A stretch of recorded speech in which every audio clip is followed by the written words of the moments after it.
Shall I? Welcome to tonight's License Subcommittee meeting. My name is Councillor Mercy Ume, and I'll be chairing tonight's meeting. The meeting is being broadcast live on Council's YouTube channel. If I lose connection and cannot reconnect, Councillor Wesley Harcourt will take over for me.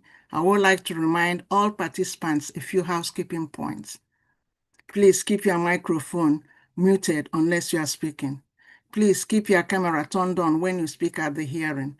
Please note that the chat function has been disabled.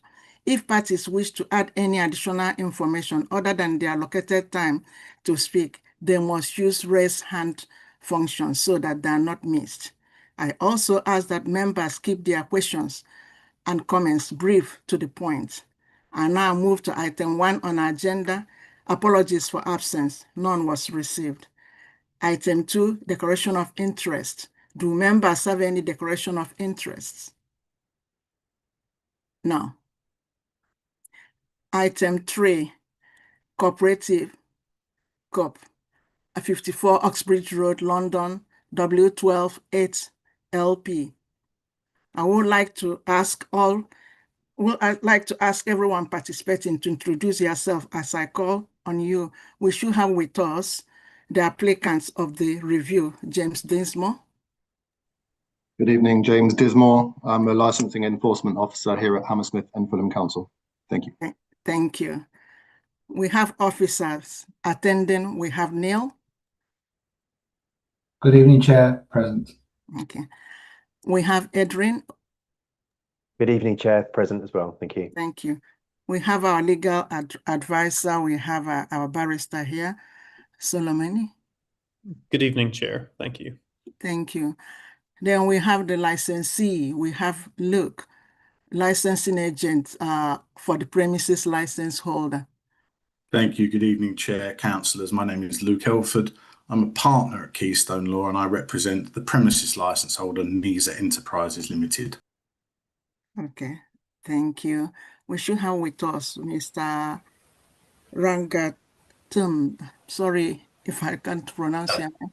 Good evening, Chair. I'm the NISA Enterprise as the license holder. Thank you. We should have with us Kit Wesley Wormsley, professional witness.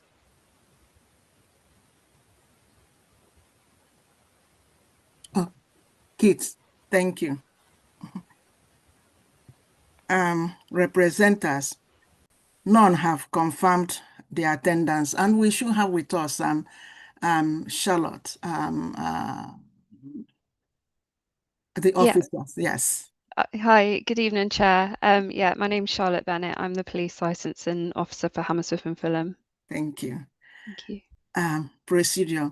In addition to the main agenda, supplementary agenda A was published on the 19th March, supplementary B on 20th March, supplementary C on 25th of March, 2026.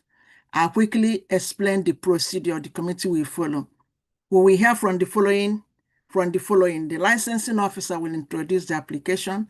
The applicant will present the grounds for the review. Finally, the premises license holder representatives. Usually, each party will address the committee for a maximum of 5 minutes. Following the presentation by all parties, the committee may ask questions of any party or other person present at the hearing, except committee members. No party has the right to ask questions of any other party at any time during the hearing. Following the presentation and questioning, each party will be allowed a maximum of 3 minutes to sum up their representation. The committee will then retire for deliberation. Upon its return, I will announce committee's decision. Please keep your remarks as concise as possible. Presenting officer, can I have the presenting officer, Neil, to introduce the application? Yes, Chair, thank you. On the 18th of December 25, an application for review of a premise licence under Section 51 of the Licensing Act 2003 was served by Hammersmith and Fulham Licensing Authority. The review application was made in respect of 54 Oxbridge Road, London, W128LP, held by NISA Enterprises Limited. Members will be aware that a hearing was set for the 17th of February 26. However, this was adjourned. The review application was made on the grounds of the prevention of crime and disorder and the prevention of public nuisance. Appendix 1 can be found at page 9. The current premise licence and plan can be seen at Appendix 2, which is page 61 of your packs. During the consultation period, representations were received from the following people and groups. A representation from the Metropolitan Police, which is Appendix 3, page 69, and 5 individual representatives, page 70, Appendix 4. Warning letters were issued to the premises, and these can be seen in Appendix 5, which is page 78, Appendix 6, page 85, Appendix 7, which is page 87. The 182 guidance, sections 1116 to 1128 concerning reviews can be seen in Appendix 8, which is page 89, and the new National Licensing Framework, pages 10 and 11, High Streets and Communities, can be found in Appendix 9, which is page 92. Members also now have supplementary agenda items A, B, and C. Chair, in determining this application, the subcommittee must have regards to the representations and take such the following steps as it considers necessary for the promotion of the licensing objectives. The steps available to you this evening are to take no further action, modify the conditions of the licence, exclude the licensable activity from the scope of the licence, remove the designated premises supervisor, suspend the licence for a period not exceeding 3 months, or to revoke the licence chair. Thank you very much. Thank you, Neil. And can we have the applicant, which is James Dismore, Licensing Department? You have 5 minutes to speak. Thank you, Chair. For context, before I start, this application was made by a Mr. Massini, who has since left the council. However, as the application was made on behalf of the responsible authority, I have since been tasked to take over this matter. The incidents which this application relate to occurred around June of last year. The initial application goes into detail about the breaches identified and the outcomes of the enforcement visits. But to summarise, the primary breaches which were identified at the premises were supplying alcohol when no personal licence holder was on the premises, sales of alcohol between 11 p.m. and 2 a.m. the following day paid for by cash when it was required to pay by credit or debit card, sales of spirit mixtures above 5.5% alcohol from self-selection display when they should have been behind the counter, supplying strong beer and cider above 5.5%, supplying miniature bottles of spirits 20 centilitres or below, and supplying single cans or bottles of beer or cider. The conditions in this instance were imposed on this licence. These were intended to reduce the known antisocial behaviour in the vicinity of this premises, including street drinking. In breaching these conditions, the premises has exacerbated these ASB issues and caused a public nuisance to residents, businesses and visitors to the area. Over the years since NISA Enterprises has held the licence, there have been 3 applications to vary the licence, namely to extend the licensable hours. And as part of these, additional conditions were imposed, including the no strong beer and cider above the 5.5%, no single cans or bottles, and the requirement for a personal licence holder to be on the premises at all times that it's open to the public.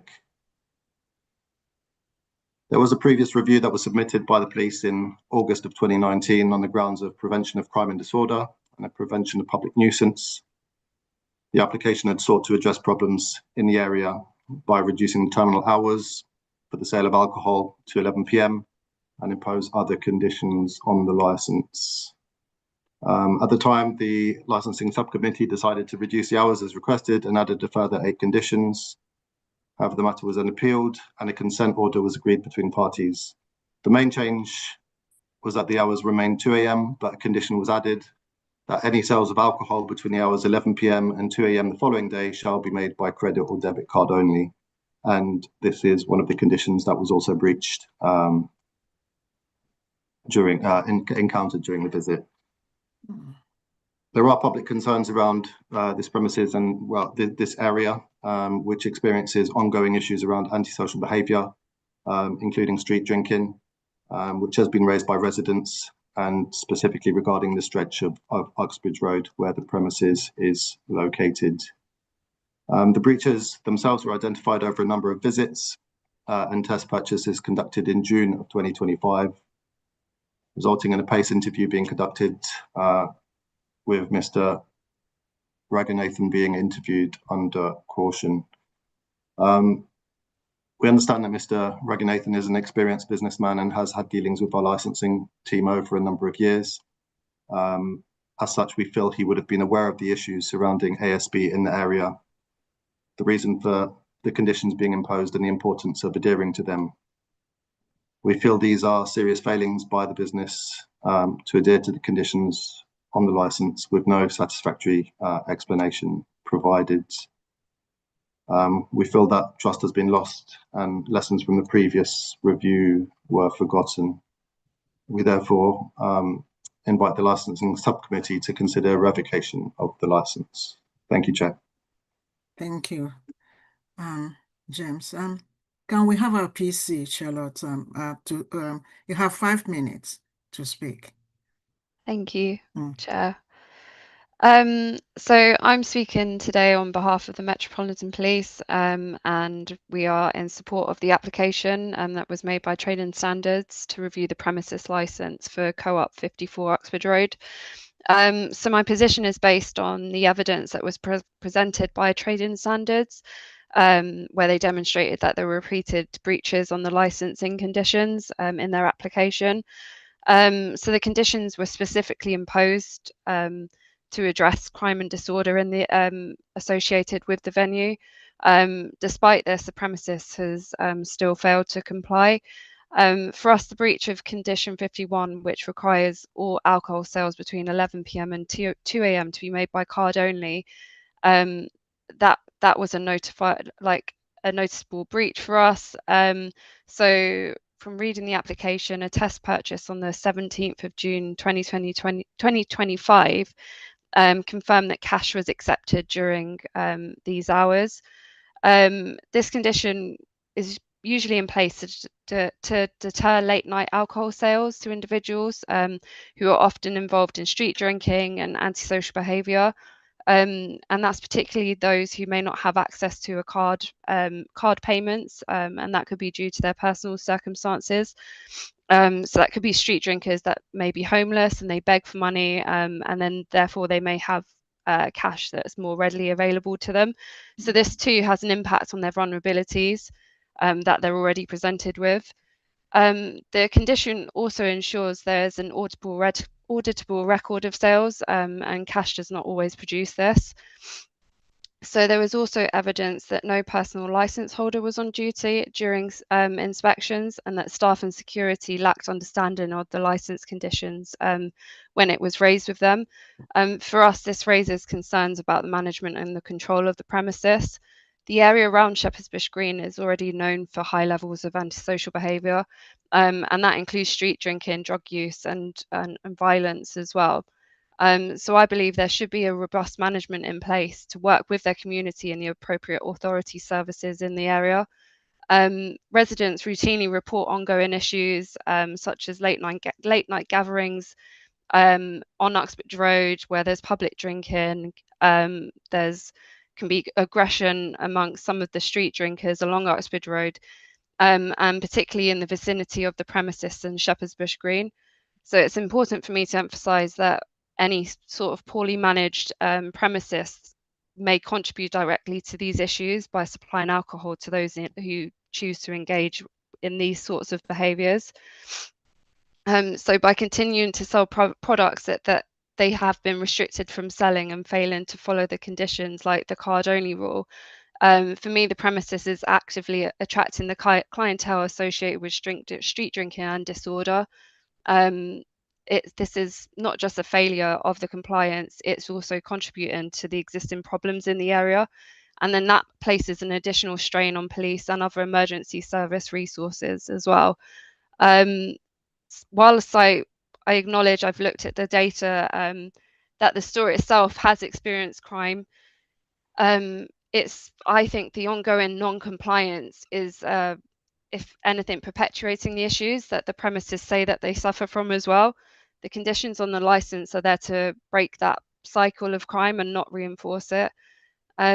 So the premises has failed to demonstrate engagement with the community, including a lack of evidence of resident meetings that are required under its conditions as well, which leads me to believe that they may not have much care for the community that is surrounding them.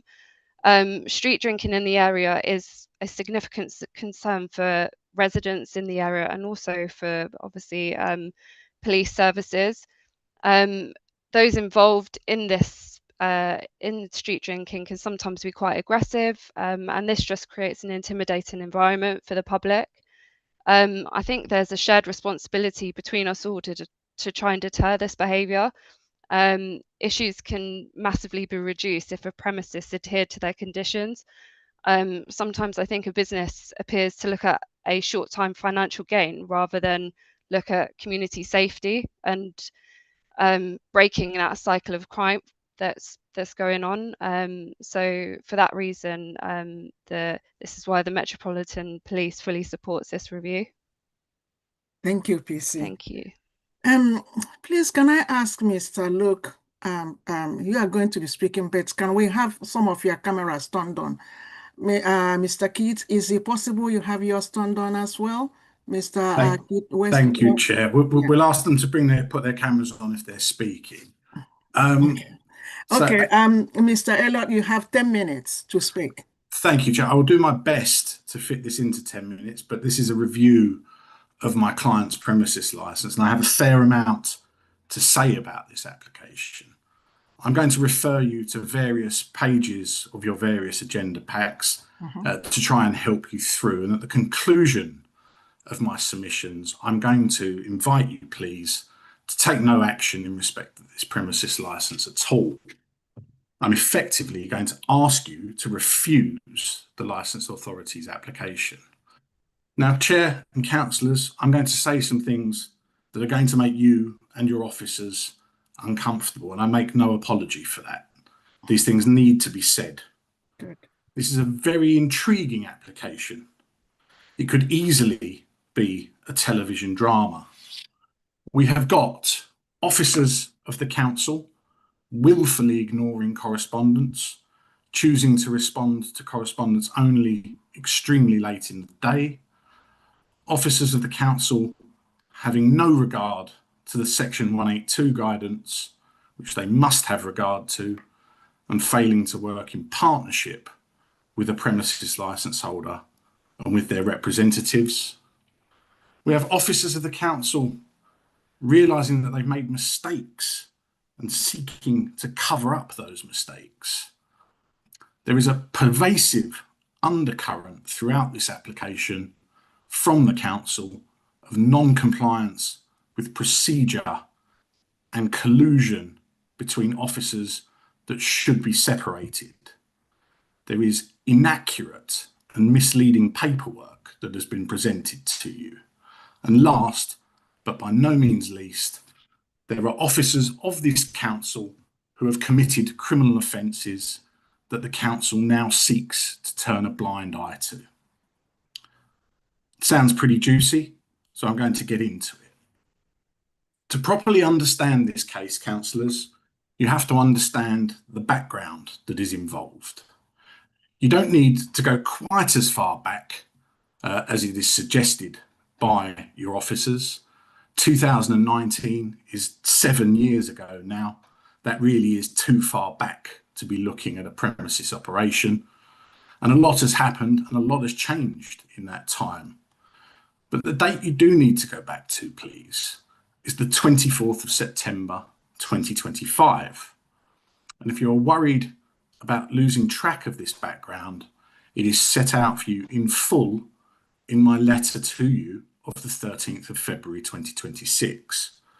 And that, for your notes, councillors, is at pages 4 to 7 of Supplementary Agenda A. So on the 24th of September 2025, a council officer called William Massini submitted a review application. It is the same review application, other than a couple of lines here and there, as the review application you have before you today. At the end, or towards the end of that review application, he is required, or was required, to answer a question. And you'll find this, please, at pages 26 and 27 of Supplemental Agenda Pack A. It's a very simple question. If you, and you in this case is the licensing authority, have made representations before relating to this premises, please state what they are and when you made them. The box, when you look at pages 26 and 27, is blank, and that is not a mistake. Or if it is a mistake, it's an incredibly silly one on the part of someone who is, I know, a very experienced council officer. Now, Mr. Massini had access to the council systems when completing his application. And in fact, we know that he did because he sets out in very great detail the previous applications and the fact that my client has worked and owned this premises since at least 2006. Now, that failure by Mr. Massini to accurately complete the form is a criminal offence. It's a criminal offence under section 158 of the Licensing Act 2003. And the reason why it's offence is set out for you in black and white on page 27. It's in capital letters and it's so important I'm going to read it to you. It is an offence liable on conviction to a fine up to level 5 on the standard scale. That's an unlimited fine under section 158 of the Licensing Act 2003 to make a false statement in or in connection with this application. That could not be clearer. But there was no mention of the previous representations by the licensing authority. I wrote to the licensing authority about this, and seemingly they didn't know what to do. So on the 15th of December, a day before this matter was due to be heard, we got an email saying the application had been withdrawn. No explanation, no sorry for wasting everyone's time, and in fact, no legal basis upon which to withdraw a review application either. But let's not dwell on that. So I wrote to Mr. Massini and I wrote to Adrian Overton, who is here this evening, and I invited them to resolve things with this premises licence holder amicably. Did either of those officers of your council respond to that offer? No, they did not. And on the 18th of December, Mr. Massini put in this same review application, and that is the one that you can find at page 10 onwards of your main agenda pack. It's the same reasons for review, it's the same evidence as the application that he withdrew, but there's a change in the box at page 28, and he provides an answer to the question he previously avoided. This time, however, Mr. Massini makes two false statements. Number one, there's a box at the top of the page that says, have you made an application for review relating to this premises before? That box should be ticked. It's not. And in the box below, Mr. Massini says, for the avoidance of doubt, Hammersmith and Fulham Council has not previously submitted an application to review this premises. That, councillors, is an out-and-out lie. There was a previous application for review submitted on the 24th of September 2025. Two further offences of making false statements in connection with this application. And these offences, councillors, are really important because for your purposes, they taint the whole application and they leave you as councillors and an experienced subcommittee in a very sticky position about what you can safely do here. Now, you have an experienced legal advisor, and I'm sure he will explain this to you. Now, we tried to raise these issues sensitively with the council. We tried to suggest a way forward, and at every opportunity, at every instance, we have been stonewalled. So we've reported those crimes to the police, and we'll let the police investigate. It's not a good look for the licensing authority to have an officer, and even one who has now left the authority, investigated for an offence. Mr. Massini carries no credibility whatsoever. We have also met with an alarming lack of appreciation for the necessary separation between the licensing authority in its administrative function and the licensing authority as a responsible authority. Now, it's not just me saying this to you. The Section 182 guidance, which you must have regard to, and your officers must have regard to, says at paragraph 11.6, where a relevant licensing authority does act as a responsible authority and applies for a review, it is important that a separation of responsibilities is still achieved in this process to ensure procedural fairness and eliminate conflicts of interest. We have both procedural unfairness and conflicts of interest in this case. Another thing that has been missing in this case, councillors, is any actual evidence of this premises undermining the licensing objectives that it is said to undermine, that is the prevention of crime and disorder and the prevention of public nuisance, by actually selling alcohol to street drinkers. Now, PC Bennett made a great play of how we are causing harm to people and dealing and enabling people's vulnerabilities. If you can show me within the paperwork one sale of alcohol to actual street drinkers, I will eat my metaphorical hat. The review came about because a ward councillor, in fact, your fellow ward councillor chair, emailed the licensing team with a complaint he had received from a resident about behaviour on a stretch of Uxbridge Road between numbers 54 and 88. Number 54 is my client's premises. Number 88, for those that are familiar with the area, is McDonald's. The complaint talks about people playing music. Well, clearly, that's nothing to do with my client. We're a shop. It talks about people loitering. Again, nothing to do with my client.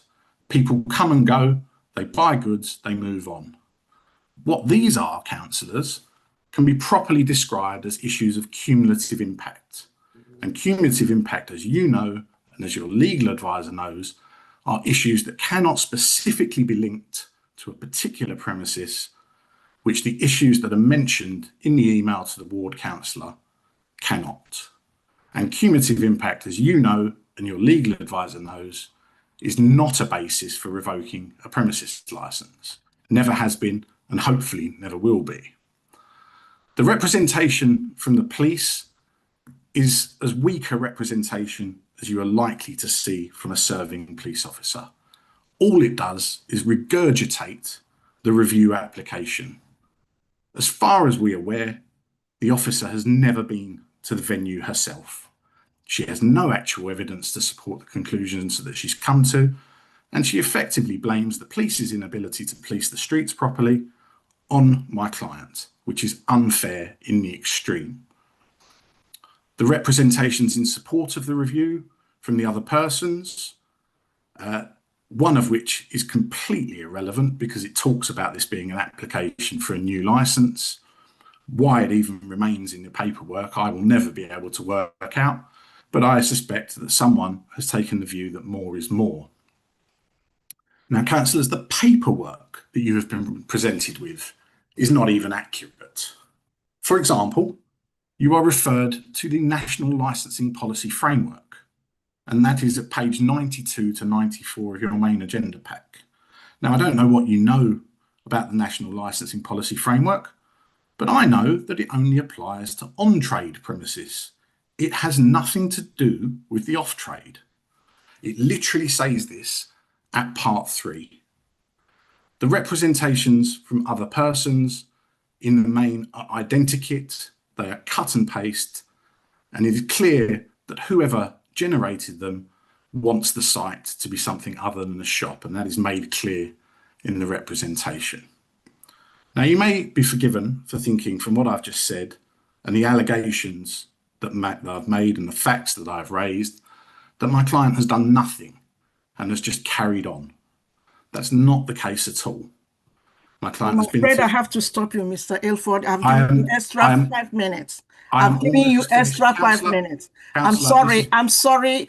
I've given you extra 5 minutes. Councillor, I am going to ask to finish my submissions. This is an application for review. This is my client's premises license, his livelihood, and his human rights. Okay, I'll give you another 5 more minutes because you have already taken extra 5 minutes. I'm going to add 5 minutes to it as well. That's absolutely fine, Councillor. Thank but you. It takes as long as it takes. He has been through his license point by point. He has paid for external expertise and self-checking. He has reduced the burden on the licensing authority, and those are not the actions of a blasé or an irresponsible operator. My client has been at this location since 2006 as owner, and in fact has been at this location longer in terms of being involved at the premises. I said at the outset that I would ask you to dismiss this application, and I now do that. It would not be appropriate or proportionate for you to do anything else. And those are our submissions. And thank you for the additional time. Thank you, Mr. Ilford. And we have no representatives that are not here. The objectors, none were confirmed. But as you know, you received letters from residents that are objecting. So just to be aware of that. Now, yes, I've addressed those. Thank you. Yeah. So we go to committee questions. Can I ask each committee member to ask question of any party about the application and issues that has been raised at this hearing in relation to 4 licensing objectives? 1, prevention of crime and disorder. 2, public safety. 3, prevention of public nuisance. 4, protection of children from harm. So, councillors. Councillor Wesley, yeah. Yep, thank you very much, Chair. I've got a number of questions to more than one of the people here this evening. I'm going to begin with Mr. Walmsley. You haven't actually said anything as such, but obviously your independent consultant report is part of the paperwork. Could you tell me what you found? I can't hear you.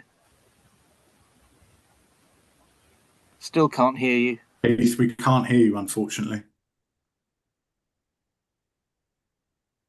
He's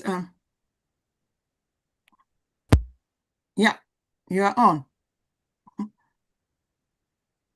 No. Sorry, Keith, we still can't hear you. I don't know if your headphones are plugged in, that's what's causing it. 1 second. That's better. We can hear you now. Can you hear me now? Yes, yes. Thank you. Ah, good. Obviously, there's something wrong with my headphones. Basically, you have my report. I don't intend to go through it all. It's quite lengthy. All I would say is that I am a very experienced former police officer and former senior council officer. I've been to the premises at least 3 times. I have checked their license line by line, condition by condition, and every time I've been to the premises, I've never found anything other than full compliance with the premises license. Should you wish me to answer anything specific, I'm more than willing to do so, but to save time, I would refer you to my report, which is, as I say, is quite lengthy and detailed.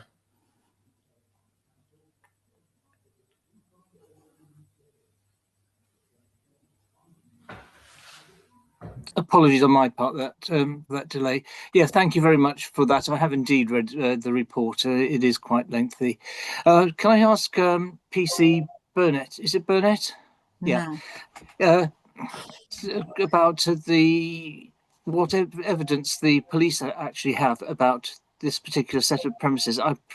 You made reference in your statement that you fully concur with the review report and the items listed and the breaches listed in the report. But has there ever been any direct police involvement in anything here, or any data that you may have to support the review? No, I didn't identify any of the breaches myself. That was all based on the information that was supplied by the council that they had in their application. The venue on our systems does have quite a lot of hits in the last, I would say, from 2024 is when we went over to like some new systems. Just on one, so basically the way our systems work, we have it shows up the location, but unfortunately there could be other linked reports which don't all coincide with each other. But just on one hit alone for the location, we've got 39 investigations. That some of that can be, of course, the premises being victims to theft or public order offences themselves by some of the clientele that go inside the venue. But then there's also ASB associated reports on there too, and then stuff happening outside of the vicinity as well, which officers may at times put down as the location because it's happening directly outside it, not necessarily inside the venue. But it could be that it is happening outside. So that's the only links that I can have to the venue. I haven't been in there in there myself to make the assessment in regards to any breaches, but I trust that obviously the council have provided honest information to us to obviously put the application for the review in. Okay, thanks. The 39 investigations, were they linked directly to that 54 Uxbridge Road? Or were they generally in the area? So some will be linked, yes. Some will be where the venue may be, so people within the venue may have called police because they're victims of theft, or there's been some sort of public order in there, or it may be that there's been, so yes, that's police being called to the venue because things are going on inside. Some could be associated around ASB, so that's where people will call and say there's people loitering outside, and then again it could be that there's a fight in the location directly outside the venue. We do have problems in that area in Uxbridge Road around Shepherd's Bush Green with street drinkers. They're quite aggressive, and you know, you attract it to that area if you're going to supply these goods to them. It becomes a point of interest for them, and they go into these premises to buy their alcohol, and then they do routinely hang around there or hang around the local vicinity and cause issues. I didn't dispute that they obviously haven't been victims of crimes themselves, but I sometimes question whether they're doing much to help themselves to try and deter these issues as well. And obviously by breaching those conditions and selling alcohol potentially to street drinkers, it can cause issues for them too, as well as the community that surrounds them. Okay, thanks. Sorry, Councillor. I've seen that Mr. Aylford Handis has been up. Mr. Aylford, I remind you that you're not going to be asking questions to anybody, but you can talk through, but you're not going to ask questions to anyone. So that's absolutely fine, Chair. I'm not going to ask the question. I'm going to ask you to discount everything that officer has just said to you, it's based on data that has not been supplied to us, that only the officer has access to. And if the officer wants to rely on incidents and statistics, then they need to be properly served on the premises licence holder.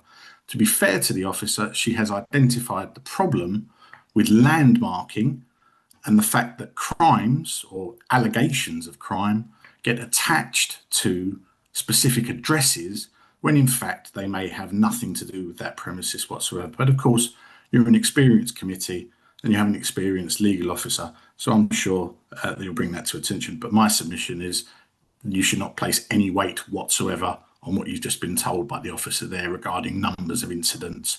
And indeed, to say that we have become a point of interest for street drinkers and we've brought this all on ourselves is speculation, because you heard the officer say she's never even been to the premises. Okay, thank you so much. Yes, thank you, Chair. Yes, I think it is something, obviously, that how much weight, if indeed any weight, we put on the various responses that we get from the various people here will something we will be discussing as a committee when we move over to deliberation afterwards. What else? What the next I was going to ask about is that Mr. Ilford makes various comments about the application for a review that was made in September being withdrawn in December without any reasons why. Could somebody from the licensing department tell me why that one was withdrawn and then one virtually the same was submitted a few days later? I'm happy to address that, Councillor, if that helps. Yes, certainly. Thank you, Mr. Overton. Thank you. I think as Mr. Elford identified, there was an error in the first review that was submitted by Mr. Massini. A box was not correctly filled out. It should have mentioned about a previous review application in 2019. I would say I do think it's slightly absurd to say that there was criminal intent by not filling out that box. If you look at that review, it mentions the review back in 2019. So Mr. Massini certainly wasn't trying to be underhanded by not filling out that box.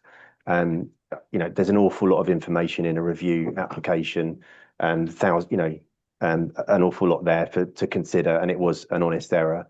So Mr. Massini, then we took advice on that, and our advice was to resubmit that application with the box correctly filled out. And the idea was that that review application would replace the previous review application, hence why the other review wasn't mentioned, if you see what I mean. But okay, thank you. I'm not going to get involved into discussions about criminal activity. That's not for, I don't think that's for that committee to deal with whatsoever. I will just say, Councillor, we have taken advice on that as well. Mr. Soleimani has given us separate advice on that, sure, on that point. Thank you.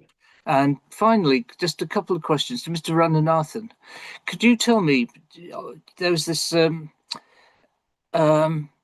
investigation, should we say, visit back in June, where a number of breaches were identified. I don't think I've seen anybody saying that they did not occur. Could you tell me what actions you've taken since then to make sure this doesn't happen again? Thank you, Councillor. Are you going to answer on his behalf? I am, yes. Okay. And I'm going to invite Mr. Ranganathan to sort of sum up afterwards. In terms of the actions that have been taken, all of the breaches were rectified within a very short space of time. And then Mr. Ranganathan has since implemented a series of self-checks, as we've heard from Mr. Walmsley, which generated the report. He's now visited on 3 instances. There have been no issues found since June 2025. We are now some 8 months later.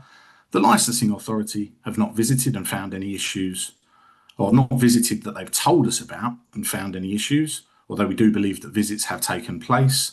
And there have been various other visits by other authorities, such as the Home Office, which have found no issues either.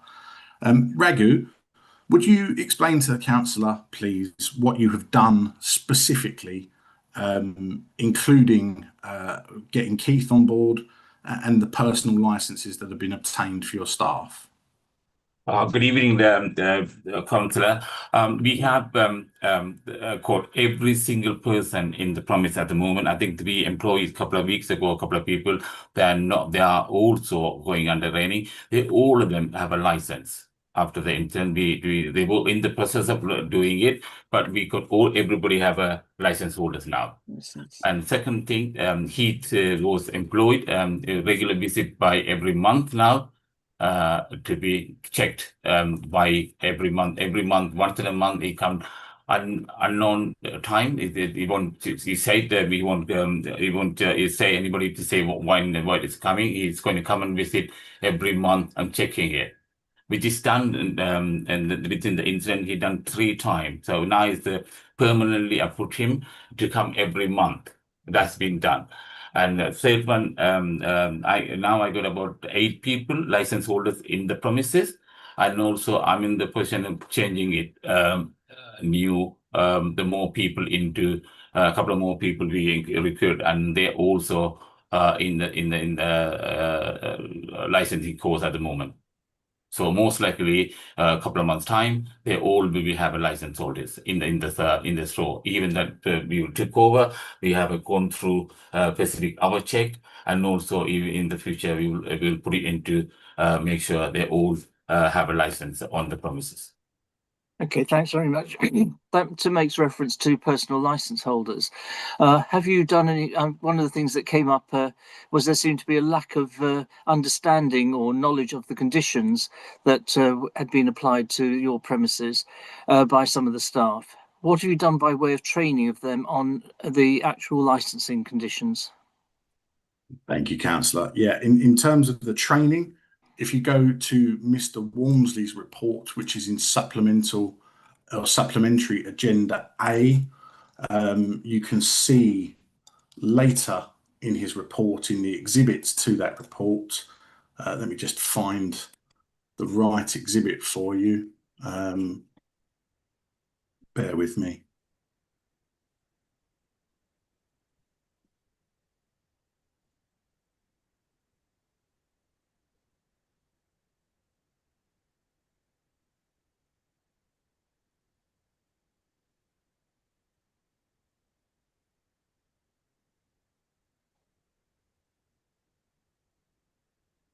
So there are various exhibits for your note, Councillor.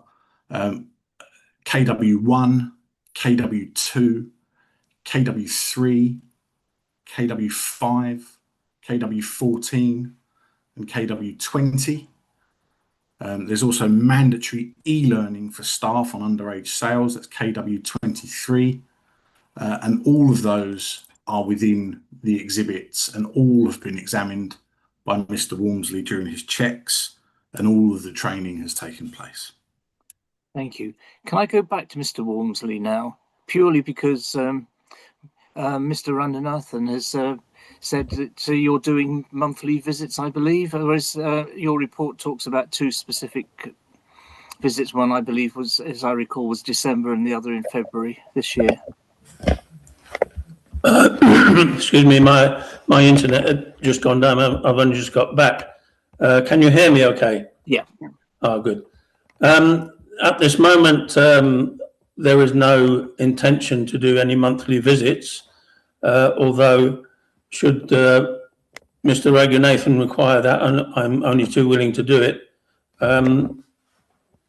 But I've visited 3 times, and that's my reports are before you. Okay, thanks for confirming that.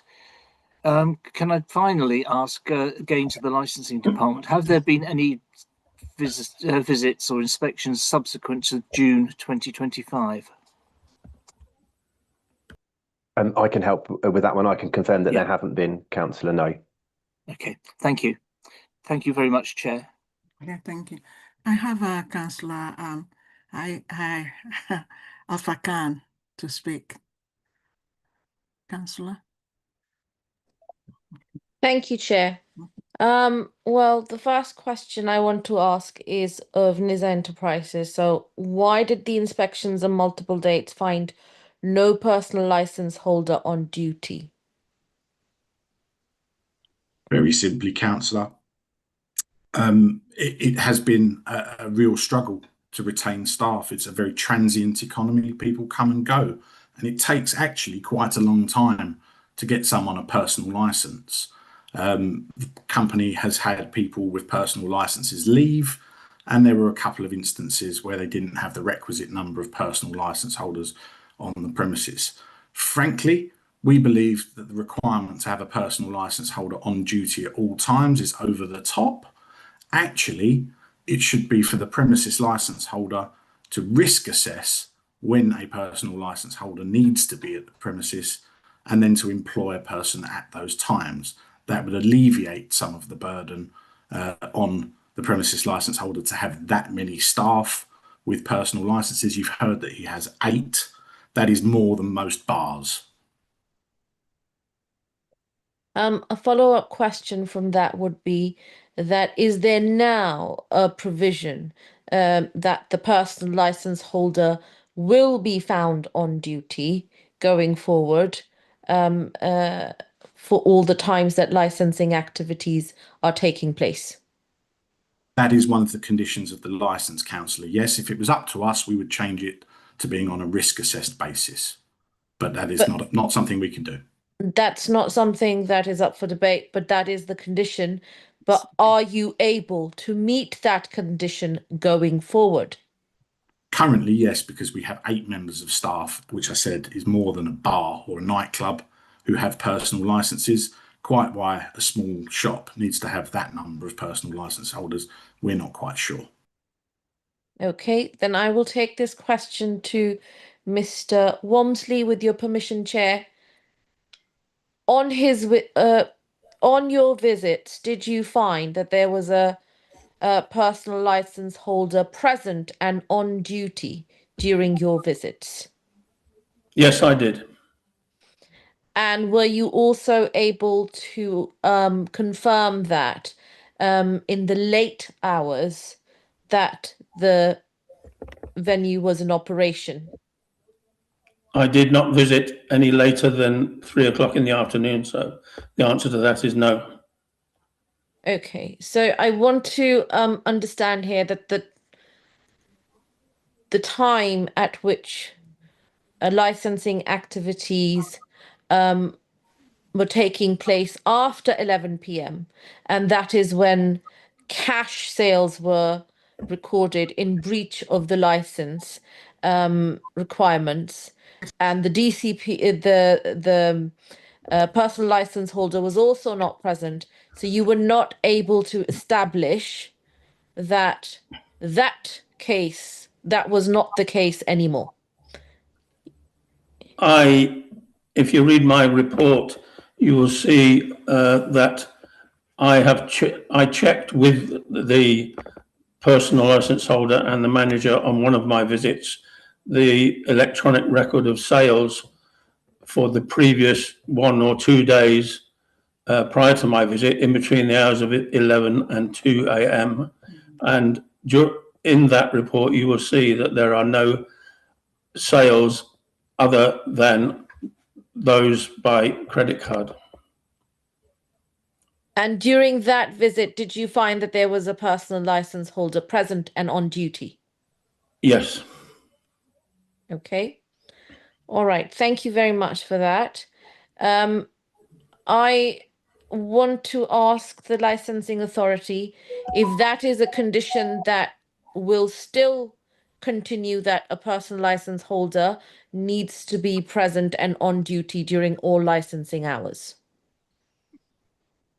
That's correct, yes. Okay. So that means we need assurances that somebody will be present even in the late hours. Okay, I'm going to ask another question with your permission, Chair. Please do. And this was regarding the quarterly residence meetings. What plans does your client have, Mr. Elford, that he will conduct these residence meetings and keep a record of these resident meetings? Well, Councillor, it doesn't seem like you've read our paperwork, but as you will see from Mr. Walmsley's report, these residence meetings have been taking place and no one has attended. The one thing that was previously not happening is that we were not notifying the local authority of the residents' meetings. In respect of the most recent residents' meetings, that has happened, and the local authority have not acknowledged that we have notified them of the residents' meetings. The fact is, councillors, residents don't turn up to these meetings, and frankly, they are a waste of our time. And that is a condition that should be taken off the licence as well. Thank you, Mr. Elford. What efforts were made by your client to advertise these residents' meetings to the residents? There is a notice displayed in the premises. Is it a notice that is clearly visible as one passes by outside the premises? No, but that's not what the condition requires. The condition requires a notice to be displayed. Okay, thank you for that. Chair, with your permission, can I ask a question of PC Bennett? Please do. Okay. The question I have, PC Bennett, is that how many of the police incidents that have been recorded in the vicinity of 54 Uxbridge Road actually and directly linked to the premises?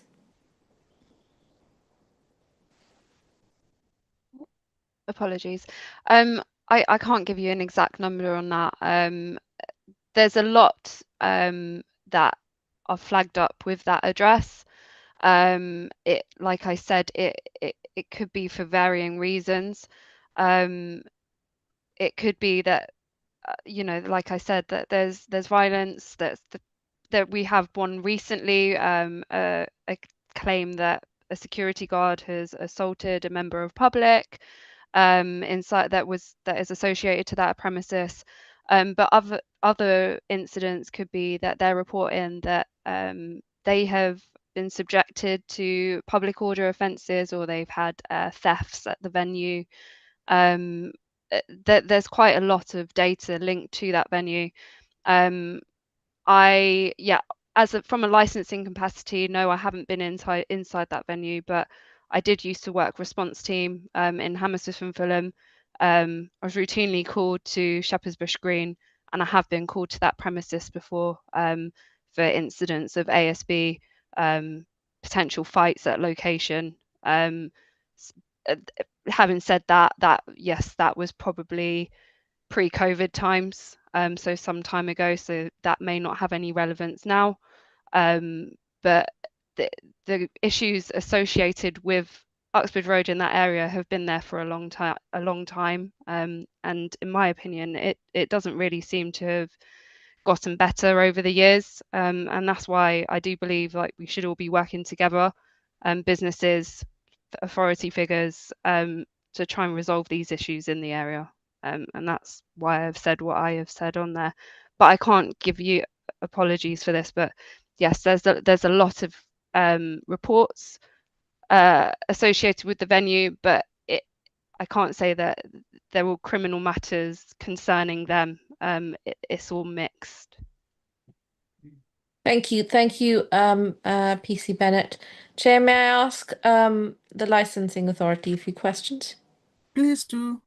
Okay, so my question is that given the previous verbal and written warnings, why do you believe a modification of conditions would not suffice? In terms of the modification of conditions, I believe we've got currently 51 conditions. Adding any conditions, I think, would potentially just lead to more breaches, in my opinion. I think some of these breaches that we've seen, the conditions aren't all that onerous, to be honest with you. They could have easily been avoided.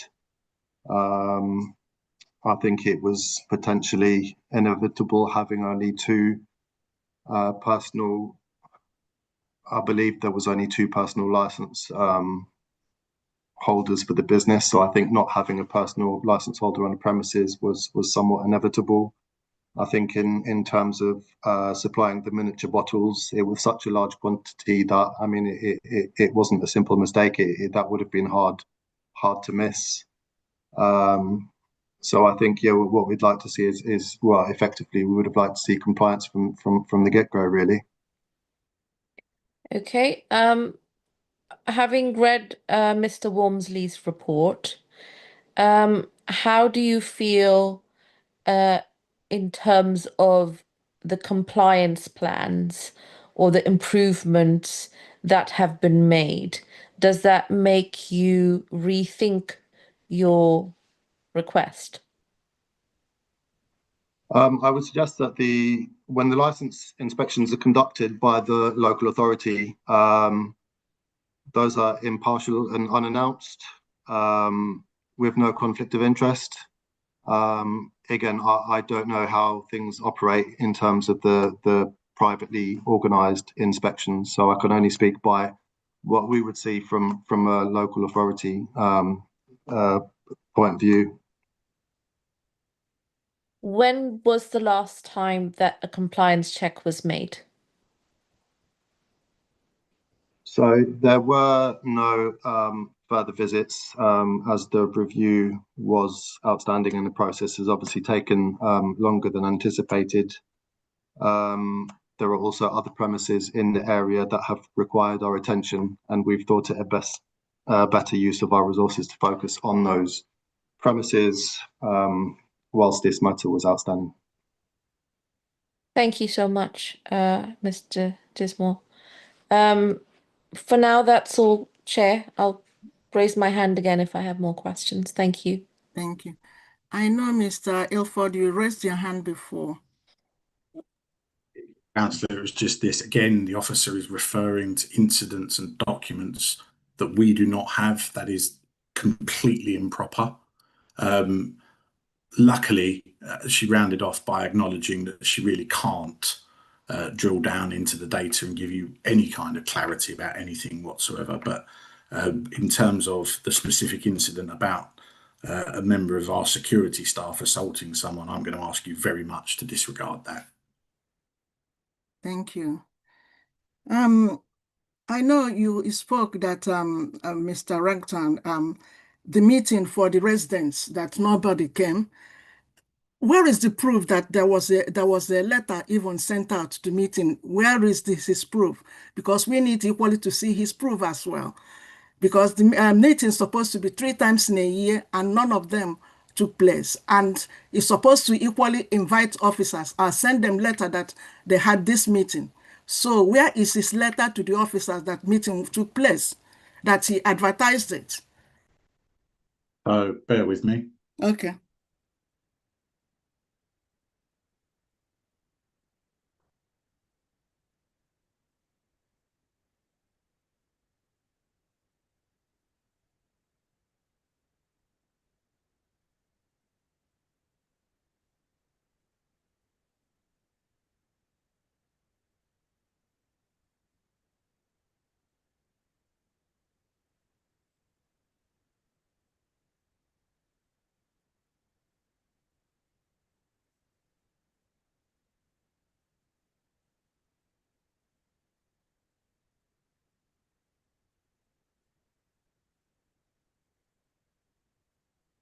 So at page 95 of Supplemental Agenda A, you will see the premises notice board.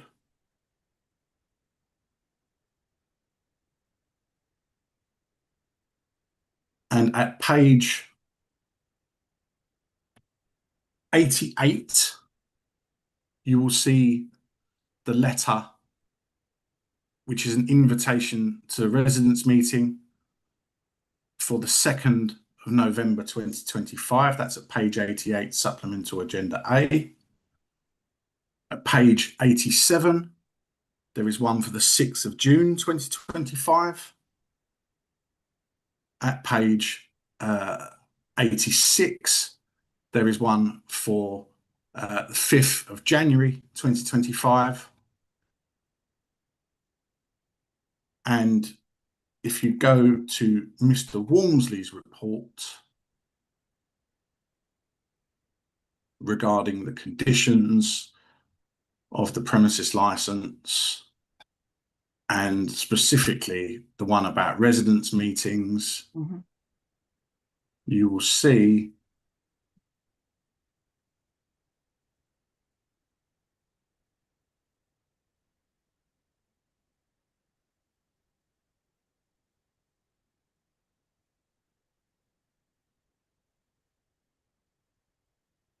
so Mr. Walmsley spoke to Chandran and Ajanesh, who explained that the premises license holder advertised meetings at least 14 days in advance. Nobody ever attended or expressed an intention to attend.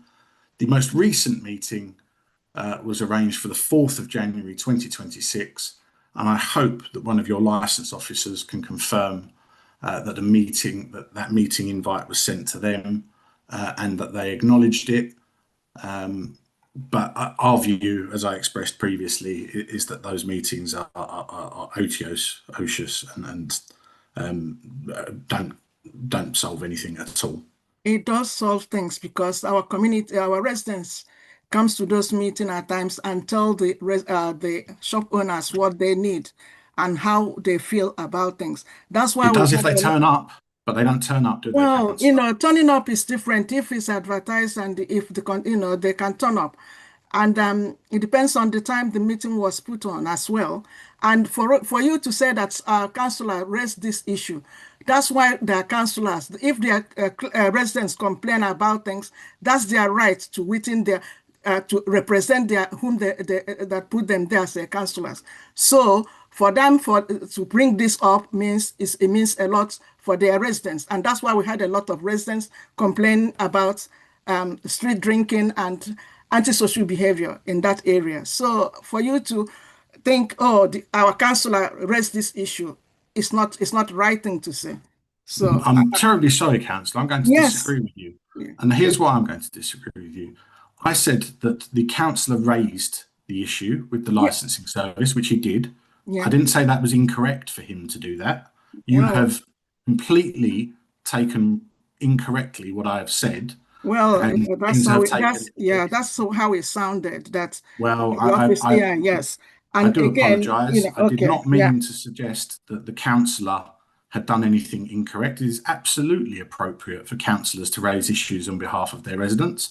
My point was this, councillor, that the councillor raised on behalf of his residents issues of cumulative impact. He did not raise anything specific to my client's premises. Okay. And I hope you will accept the apology in the spirit. I do accept it. And again,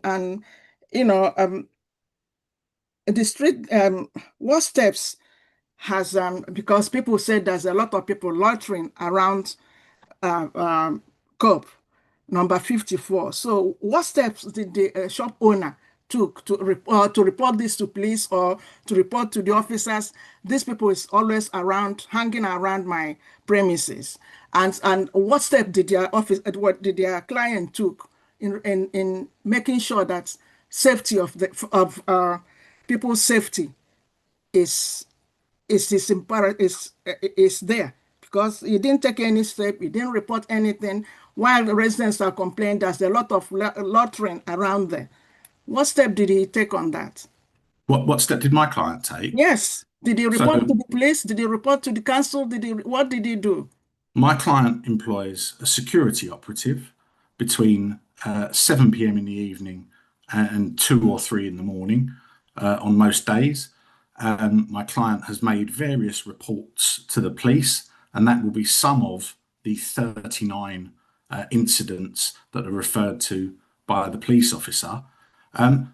Frankly, councillor, my client is doing the very best that he can. And to suggest otherwise without any evidence, I think shows a very clear disposition and bias against this premises. No, I won't accept that. It's not biased against anyone. I think officers are doing their work. And again, your client is not supposed to sell drinks from midnight, and they were selling without using the card. They were selling on cash. So what has he got to say on that? There was one sale. One sale. One sale. One sale, it shouldn't be even at all. It's one sale, but it shouldn't even be on. Well, it was one sale and it has been corrected. I don't have any more questions. Do members have questions? Any more questions?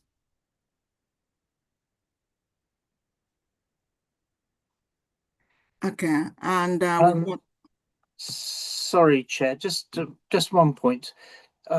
Something I do take exception to is being accused of not having read the paperwork. I've read that paperwork from start to finish. It is a different matter reading a document and reading a statement, but that and interviewing somebody in person and getting the answers face to face, albeit in this case online. And that is why we hold these meetings. So I wish that to be made clear, and any insinuation to the opposite is something I take great exception to. Thank you. Councillor Harcourt, may I just say that I completely concede that you have read the papers. I think my comment was directed at Councillor Afzal Khan, because a lot of the questions that were being asked are covered very squarely in the paperwork. It was very apparent to me that the papers had not been read comprehensively. Chair, I would also like to object to that comment that's been made.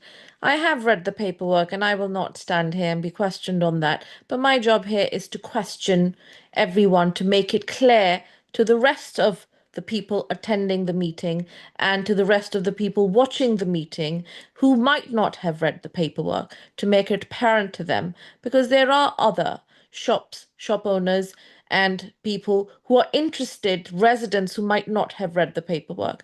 So sometimes when I question you, it is not to find answers just for myself, but also to make apparent to other people who are listening, to educate them on how the process is done. thank you so much. I think we got the message. Summing up. Now, can I ask the licensing officer to sum up? That's James, the applicant, licensing officer. Neil? Good evening, Chair. There's nothing further from me from our perspective. Thank you. Okay. Now we have the applicant, James Desmore. You have 3 minutes to sum up. Thank you, Chair. One thing I would say, obviously it was mentioned that even though it is one sale that was made to the council during a test purchase, which is what we identified, that can be obviously often indicative of a wider behaviour pattern and potentially other offences when the council wasn't there conducting test purchases. I'd say the review was brought about due to the severity and the amount of breaches, I said, which has led to a loss of trust.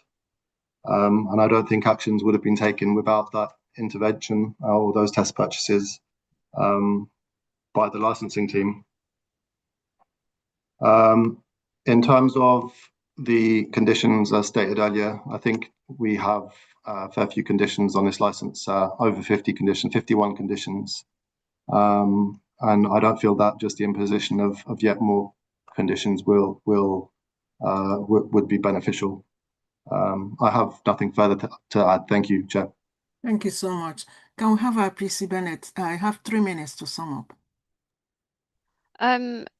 It's just to reiterate, I think if they were responsible premises, the breaches wouldn't have taken place in the first place. Luke mentions having a security guard there to prevent some of the disorder that's taken place. That clearly isn't working. Police are consistently being called to the location, and it's clear that they're potentially struggling to disperse these people from the area, and police have to step in to do so. I think they set a precedence there by breaching their conditions and selling alcohol to street drinkers for a period of time, and now these problems are just reoccurring. I think obviously following the last review, if they worked with us and the local authority and didn't breach these conditions that were on their license, perhaps it would have alleviated their problems as well as some of ours. And yeah, just for me, it doesn't appear that they've been very responsible operators. And if they needed some assistance, they should have reached out to myself or other local authorities before it got to this stage. That's all I have to add. Thank you. Thank you.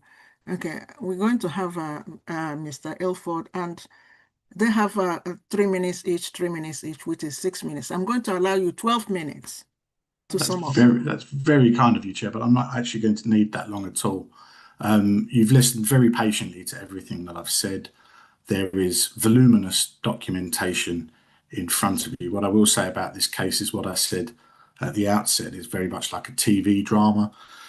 We have here a local authority and police officers trying to run roughshod over a premises. Look, I mean, things have been said this evening that are just pure speculation. You've just heard from PC Bennett. We've set a precedent by selling alcohol to street drinkers. There is nothing in the paperwork before you that shows that my client has sold alcohol to street drinkers. It seems as though we are being blamed for societal problems. Street drinking is a societal problem. It's a cumulative impact problem. And the answer to that problem is not to revoke my client's premises license. The answer to that problem is for the authorities to do what they're supposed to do. The police have powers to disperse people. My client has no powers to disperse people whatsoever. We would be relying on the goodwill of people to move on. And in fact, approaching these people who you've heard can be aggressive, can be dangerous, is actually probably going to do more harm than good to my client and its staff and its customers. So that's a non-starter. My client is being blamed for issues that are far beyond its control. What it can control is breaches of its premises license. And as you've heard, the last breach of this premises license took place over 8 months ago, and all of them have been rectified, all of them to the letter. That leaves you in a position where you have a compliant premises, a fatally defective application brought by an officer who has lied in 2 applications. And I invite you to dismiss this application, and I invite you to dismiss it with prejudice. Thank you. Thank you so much, Mr. Ilford. Now, the committee will now retire and take its decision in a separate room. You are welcome to remain in the meeting to hear the committee's decision. However, this might take some time. If you do not want to wait, a summary decision will be published on Council's website tomorrow morning. Can I ask members to turn off their video and mute their microphone and join me in a private room? Thank you.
Good evening, Chair.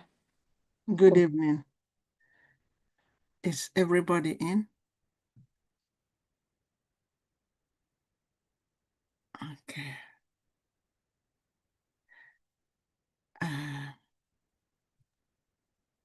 Good evening. Good evening. Okay.